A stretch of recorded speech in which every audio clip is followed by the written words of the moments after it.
अस्सलाम वालेकुम, आप देख रहे हैं 39 न्यूज़। नजर डालते हैं आज की न्यूज़ पर।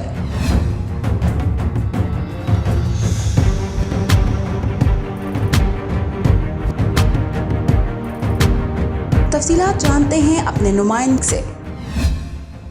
जर्मनी के सूबे एहसन के शहर गीजन में इसराइल के मुसलमानों पर मुजालिम के खिलाफ एहतिजाजी रैली का इनेकाद किया गया। बैतुल मुक़द्दस और फ़लस्तीन की आज़ादी हर मुसलमान का ख्वाब है और हर मुसलमान जल्द अज जल्द इस ख्वाब की ताबीर का आरज़ूमंद है। इस हवाले से फ़लस्तीन में इसराइल के हालिया मुजालिम के खिलाफ जर्मनी के सूबे एहसन के शहर गीजन में एक एहतिजाजी रैली और जलसे का एहतमाम किया गया। एहतिजाज तुर्की की चंद मुकामी तंजीमों की मुश्तरका काविशों का नतीजा था। एहतिजाज में तुर्की बाशिंदों के साथ दीगर मुस्लिम ममालिक की कम्युनिटीज से ताल्लुक रखने वाले अफराद ने अपने अहले खाना के साथ शिरकत की। एहतिजाजी रैली में तुर्क और पाकिस्तानी अवाम के अलावा अरब और अफ्रीकी ममालिक से ताल्लुक रखने वाले लोग शामिल थे। इस मौके पर मुकर्रिरीन ने इसराइल के मुजालिम की भरपूर अंदाज में मजम्मत की और फलस्तीन के मजलूम मुसलमानों से यकजहती का इजहार किया। स्टेज पर मौजूद नौजवानों ने इसराइल के खिलाफ और फलस्तीन की आज़ादी के हक में भरपूर नारेबाजी की। इन नारों का शुरा ने भी वालिहाना अंदाज से जवाब दिया। बाद अज़ा